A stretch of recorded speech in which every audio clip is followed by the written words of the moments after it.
بسم الله الرحمن الرحيم الحمد لله وكفى وسلام على عباده الذين اصطفى أما بعد قال المصنف رحمه الله علم مصطلح الحديث هو علم بأصول وقواعد يعرف بها أحوال السند والمتن من حيث القبول والرد وموضوعه دراسة السند والمتن من حيث الرد والقبول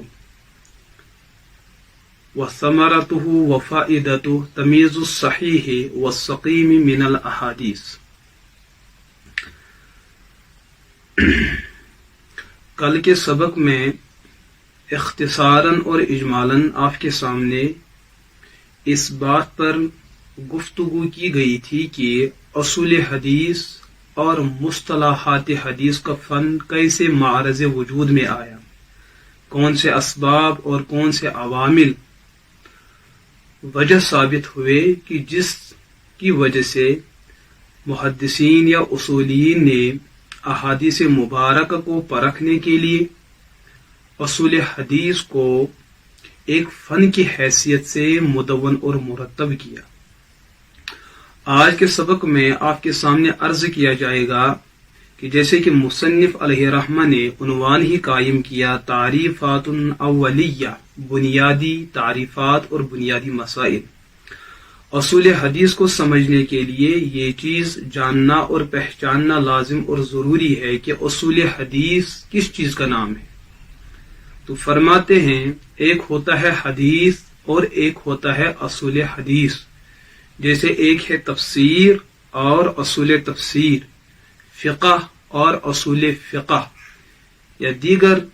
فنون اور علوم کو سامنے رکھتے ہوئے آپ اس مسئلے کو بخوبی سمجھ سکتے ہیں۔ تو آج کے سبق میں مصنف علام فرماتے ہیں کہ اصول حدیث ایسے علم اور فن کا نام ہے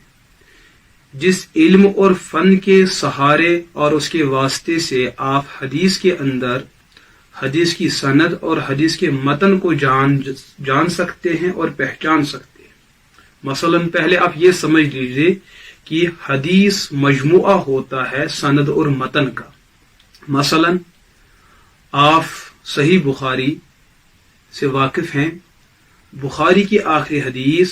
7563، اس کے اندر ایک حدیث ہے حدثنا احمد بن اشکاب قال حدثنا محمد بن فضیل عن عمارة بن القعقاع عن ابی زرعة عن ابی ہریرة رضی اللہ عنہ انہ قال قال النبی صلی اللہ علیہ وسلم کلمتان حبیبتان الی الرحمن خفیفتان علی اللسان ثقیلتان فی المیزان سبحان اللہ وبحمدہ سبحان اللہ العظیم۔ یہ جو میں نے حدیث پڑھی ہے، اس حدیث کے اندر دو چیزیں ہیں،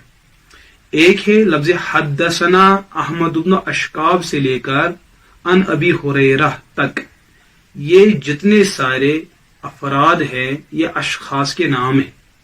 یہ اس حدیث کے راویان اور رجال ہیں، اس حدیث کو بیان کرنے والے اور نقل کرنے والے اور آگے بڑھانے والے لوگ ہیں، اس کو کہتے ہیں سند۔ یعنی حدثنا احمد بن اشکاب سے لے کر ان ابی ہریرہ تک جتنے سارے افراد ہیں اس کو حدیث کی سند کہتے ہیں، چینل۔ اس کے بعد جو ہے قال النبی صلی اللہ علیہ وسلم سے لے کر کلمتان حبیبتان سے لے کر سبحان اللہ وبحمدہ سبحان اللہ العظیم تک، یہ ہے متن۔ آسان لفظوں کے اندر حدیث کے اندر جو مضمون اور بات ہوتی ہے اس کو متن کہتے ہیں، اس مضمون کو بیان کرنے والے اور نقل کرنے والے اس کو سند کہتے ہیں۔ تو اصول حدیث کے اندر انہی دو چیزوں سے بحث کی جاتی ہے کہ اگر کوئی کہنے والا یہ بات کہتا ہے کہ یہ مضمون حضور کا فرمایا ہوا ہے، یہ عمل حضور کا کیا ہوا ہے اور یہ تقریر حضور کی فرمائی ہوئی ہے، اس کہنے والے کی اس بات پر بحث کی جائے گی کیا یہ مضمون واقعتاً اللہ کے رسول علیہ الصلوۃ والسلام کا فرمایا ہوا یا کیا ہوا ہے، اس بات کو ثابت کرنے کے لیے اصولیین نے ایسے چند ضوابط اور قوانین اور آئین مرتب فرمائے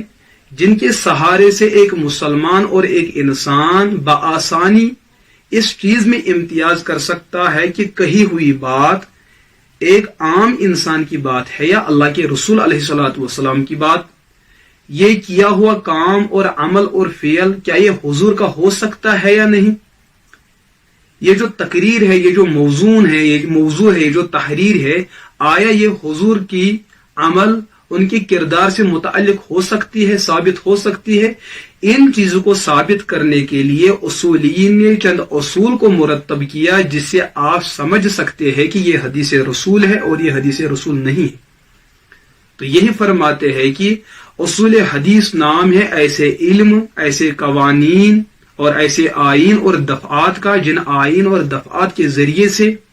آپ سند اور متن پر بحث کریں گے کہ سند کس چیز کا نام ہوتا ہے، متن کس چیز کا نام ہوتا ہے. پھر اس پر بحث کریں گے، غور کریں گے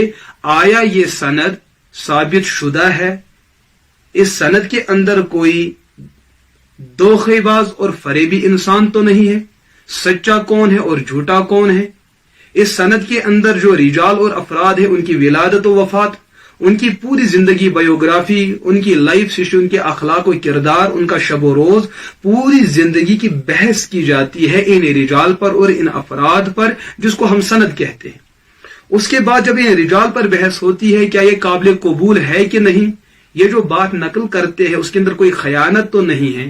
کوئی علت تو نہیں ہے، کوئی دشواری تو نہیں ہے، کوئی گڑبڑ تو نہیں ہے. اس اعتبار سے ان چند قوانین کے ذریعے سے حدیث سند اور متن کے درمیان بحث کی جاتی ہے کہ کون سی حدیث قابل قبول ہے اور کون سی بات قابل قبول نہیں ہے. یہ اصول حدیث کی تعریف ہے. اور ہر فن کے اندر ہر فن کی تعریف کی جاتی ہے. مثلا مروجہ علوم کے اعتبار ہے، سائنس شو، اردو ہوتا ہے، انگریزی ہے، ہاں اسی طریقے سے ہے حساب، ریاضی ہے. تمام فنون کے درمیان ایک تعریف ہوتی ہے تاکہ اس تعریف کے ذریعے سے لوگ سمجھے کہ ہم کیا پڑھ رہے ہیں، اس پڑھنے سے مقصد کیا ہے. اور اس تعریف کے ذریعے سے دیگر فنون کے درمیان امتیاز اور افتراق پیدا ہوتا ہے کہ اس فن کا موضوع الگ ہے، اس فن کا موضوع الگ ہے، اس کا مقصد الگ ہے اور اس کا مقصد الگ ہے. اسی طریقے سے جو اصول حدیث کا فن پڑھایا جاتا ہے اس کا مقصد کیا ہے، سند اور متن کے اندر یہ دیکھا جائے کہ کس سند کو قبول کیا جائے اور کس متن کو قبول کیا جائے، اور کس سند کو رد کیا جائے اور کس متن کو رد کیا جائے. یہ قبول اور رد کرنا یہ لوگوں کا اختیار نہیں ہے، بلکہ اصول اور ضوابط کو سامنے رکھتے ہوئے ان قوانین کے پیش نظر دیکھا جا سکتا ہے کہ یہ بات قابل قبول ہے یا قابل قبول نہیں ہے. تو فرماتے ہیں وَمَوْضُوعُهُ، اصول حدیث کا موضوع، سبجیکٹ جس پہ اس کے ساتھ بحث کی جاتی ہے وہ حدیث کی سند ہوتی ہے اور حدیث کا متن ہوتا ہے. کون سا متن حضور کا فرمان ہو سکتا ہے، کون سا متن حضور کی عمل ہو سکتی ہے، کون سا متن حضور کی تقریر ہو سکتی ہے. اور یہ سند، اس سند کے اندر جو راویان ہے، جو رجال ہے، جو افراد ہے، یہ قابل اعتماد ہے یا نہیں. قابل اعتماد ہے تو سند صحیح ہوگی، قابل اعتماد نہیں ہے تو سند صحیح نہیں ہوگی. یہ ہے اصول حدیث کا موضوع. اور فائدہ اس آپ پڑھتے ہیں، ہر کوئی فن آپ پڑھتے ہیں، اس فن کے پڑھنے کا کچھ نہ کچھ فائدہ تو ہوتا ہے. مثلا آپ دنیاوی علوم پڑھتے ہیں، آپ اسکولوں کے طلبہ بنتے ہیں، آپ کالجز کے طلبہ بنتے ہیں، آپ یونیورسٹیز کے طلبہ بنتے ہیں، آپ بڑے بڑے اداروں کے طلبہ بنتے ہیں. وہاں آپ کسی مخصوص شعبے میں کام کرتے ہیں اور پڑھتے ہیں. پہلے اس شعبے کو سمجھتے ہیں، اس کی تعریف یاد کرتے ہیں کہ شعبہ کیا ہے، اس شعبے کو پڑھنے سے مقصد کیا ہے، آگے آپ کو بننا کیا ہے، اور ساتھ اس شعبے کو پڑھ کر آپ کو فائدہ کیا ہو سکتا ہے. اسی طریقے سے اصول حدیث کے پڑھنے کا فائدہ یہ ہے کہ آپ اس کے ذریعے سے صحیح بات کو غلط بات سے ممتاز کر سکتے ہیں کہ یہ بات صحیح ہے اور یہ بات غلط ہے. یہ امتیاز کرنا اور دو چیزوں کے درمیان امتیاز پیدا کرنا، چونکہ مسئلہ یہ ہے کہ اللہ کے رسول علیہ الصلوۃ والسلام نے فرمایا کہ ایک وقت آئے گا لوگ میرے نام پر احادیث کو بیان کرنا شروع کر دیں گے، لیکن اس وقت جو امت مسلمہ کے وہ زیرک اور فہیم اور مجتہد جیسے علماء اور زیرائے علماء، ان پر ذمہ داری یہ عائد بنتی ہے کہ وہ ایسے قوانین کو مرتب کرے جس سے میری حدیث رسول اور غیر حدیث رسول کے درمیان واضح امتیاز ہو سکے، تاکہ لوگ گمراہ نہ ہونے پائے، لوگوں پر یہ بات واضح ہو جائے کہ کہنے والا جو بات کہہ رہا ہے حدیث رسول کے نام پر یہ جھوٹ بول رہا ہے، سچ نہیں ہے۔ اس کے لیے ایسے قوانین کو مرتب کیا جائے، ایسا ماحول جو ہے تشکیل دیا جائے کہ جس سے پھر بعد میں یہ سمجھنا آسان ہو جائے کہ یہ حدیث رسول ہے اور یہ حدیث رسول نہیں ہے۔ تو اصول حدیث کا موضوع سند اور متن کے درمیان رد اور قبول کا معیار، اور اس علم کے پڑھنے کا فائدہ یہ ہے کہ اس کے ذریعے سے آپ سچی اور جھوٹی بات کے درمیان امتیاز کر سکتے ہیں۔ اس علم کے پڑھنے سے آپ صحیح اور غلط کے درمیان امتیاز کر سکتے ہیں کہ یہ بات حدیث رسول ہے یا نہیں، یہ بات قول رسول ہے یا نہیں، یہ عمل رسول ہے یا نہیں۔ ان چیزوں کے درمیان امتیاز کرنے سے آپ معتدل ثابت ہو جائیں گے، آپ امانت دار ثابت ہو جائیں گے، اور بھرپور طریقے سے آپ کا اسلام بھی ثابت ہو سکتا ہے۔ تو یہ آج کے سبق کی چند مبادیات ہے اور چند تمہیدی امور ہیں۔ آگے جا کر بحث ہوگی اس پر مستقلاً کہ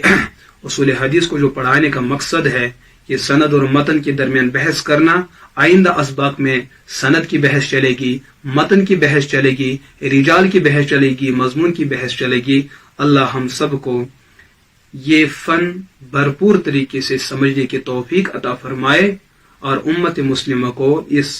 علم سے متبرک علم سے مستفید ہونے کی توفیق عطا فرمائے۔ وآخر دعوانا ان الحمد للہ رب العالمین۔